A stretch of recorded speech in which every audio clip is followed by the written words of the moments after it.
हो रहा है करके। और ये कल रात से लेके बहुत भयंकर मतलब वो ज्यादा हो रहा है।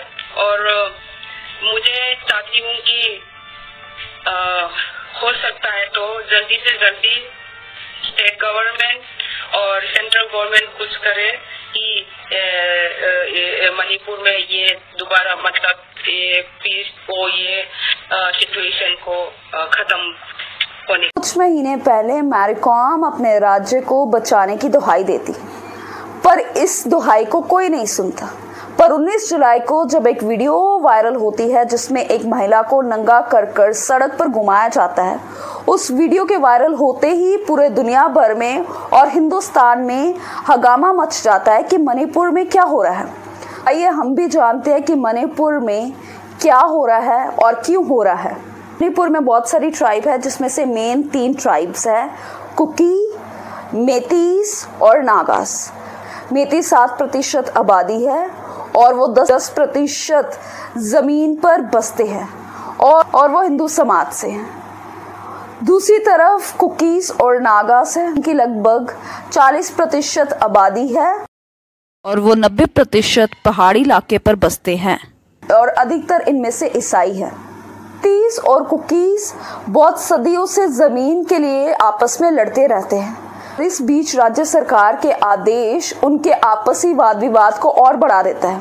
तो आइए हम जानते हैं इस हिंसा का कारण क्या है। सबसे पहला कारण है कि फरवरी महीने में मणिपुर के सीएम बरीन सिंह एक आदेश देते हैं कि हम मणिपुर के जंगलों की रक्षा करेंगे, जिसके तहत वो मणिपुर के जंगलों में और पहाड़ों में बस रहे कुकी और नागा ट्राइब के लोगों को बिना आदेश दिए उनके घरों से निकालना शुरू कर देते हैं। की ट्राइब जो बीजेपी की अलायंस है वो इस आदेश का विरोध करती है और मार्च महीने में वो शांतिपूर्वक सरकार के खिलाफ आंदोलन शुरू कर देते हैं। दूसरा कारण है कि मेतीस ट्राइब एसटी स्टेटस की डिमांड कर रही है। नागास और कुकी ट्राइब इस डिमांड के खिलाफ है। क्या मानना है कि मेतीस ट्राइब ऑलरेडी बहुत ही पढ़ी लिखी ट्राइब है और पावरफुल ट्राइब है, क्योंकि राज्यसभा की 60 सीटों में से 40 सीटें मेती ट्राइब्स की है और उसमें से 20 सीट्स है जो ट्राइब्स को मिलती है।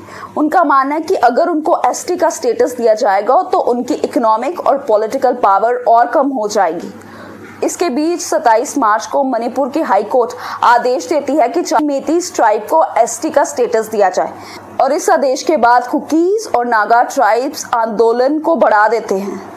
और एक दिन मणिपुर के सीएम बरीन सिंह जब रैली करते हैं तो उस रैली में हिंसा शुरू हो जाती है, क्योंकि कुकीज और नागास का मानना है कि जो सीएम है वो मेतीस ट्राइब से है और इसलिए वो उनके साथ भेदभाव करते हैं, उनके विरोध में आदेश को निकालते हैं।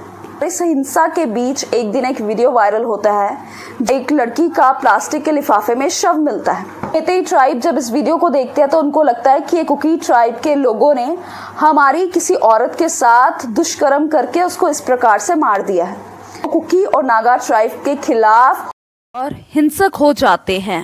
3 मई को और रिपोर्ट्स के अकॉर्डिंग 3 मई को 800 से 1000 लोग कुकी ट्राइब के गांव की तरफ चलना शुरू कर देते हैं, उनके घरों को जलाना शुरू कर देते हैं, उनको मारना पीटना शुरू कर देते हैं और उसी बीच कुकी ट्राइब के लोग अपने घरों को छोड़कर भाग गए।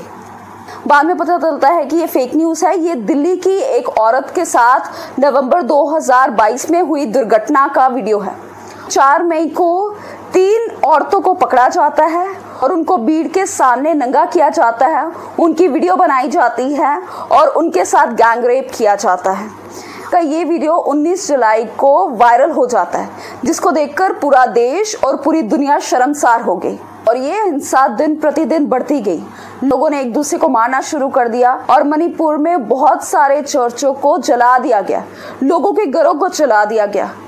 और इस हिंसा का शिकार सिर्फ आम जनता नहीं, कुकी ट्राइब के बीजेपी के 3 टाइम इलेक्टेड एमएलए वुनजागिन वोल्टे भी हुए। जब मणिपुर में कुकी लोगों को मारना शुरू कर दिया तब वुनजागिन वोल्टे सीएम से इस हिंसा को रोकने के लिए मिलने जाते हैं।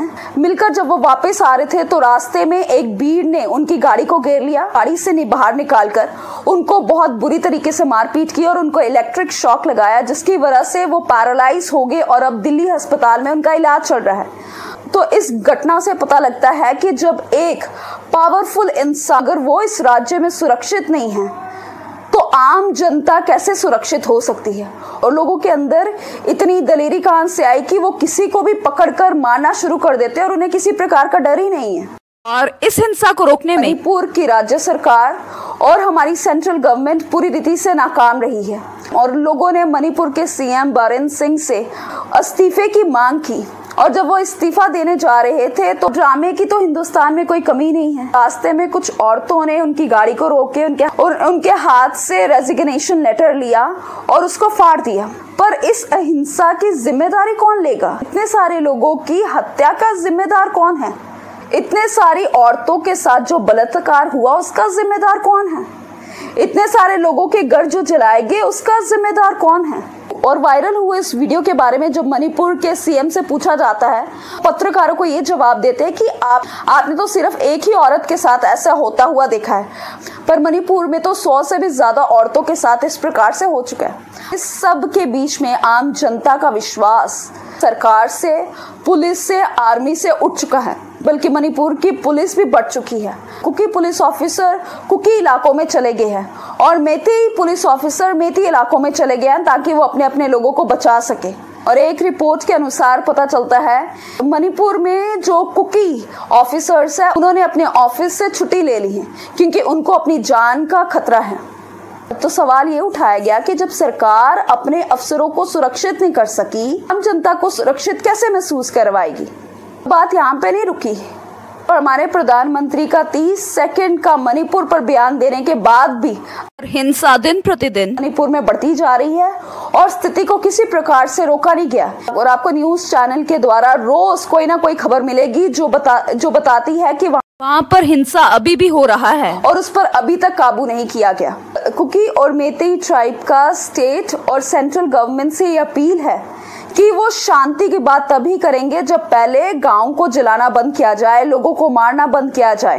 इस सब हिंसा के बीच सबसे ज्यादा नुकसान होता है 3 लाख मेतेई क्रिश्चियंस का। अपने आप को कुकीज से भी बचा रहे हैं और हिंदू मेतीस से भी बचा रहे हैं और क्रिश्चियन मेतीस के ही सबसे ज्यादा घर जलाए गए और उनके परिवार के सदस्यों को मारा गया है।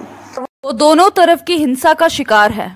और मैं आपको ये भी बताना चाहती हूँ कि इतने महीनों की हिंसा के बीच में भी वहाँ पर जो मसीह लोग हैं उन्होंने परमेश्वर को त्यागा नहीं और जहाँ कहीं भी वो है सड़कों पर, जंगलों में, वो परमेश्वर की आराधना करते हैं। इस वीडियो को देखिए।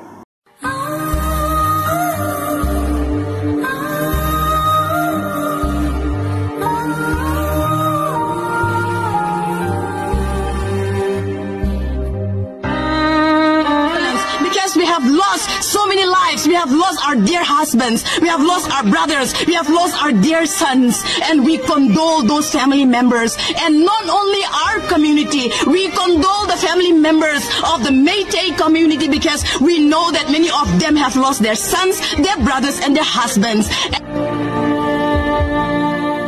इसलिए मैं आप सब लोगों से गुजारिश करती हूँ कि आप सब लोग भी मणिपुर को अपनी प्रार्थनाओं में याद रखें कि परमेश्वर उस राज्य में शांति को लेकर आए और लोग मिलकर एक दूसरे के साथ प्यार से वहाँ पर रहना शुरू कर दें।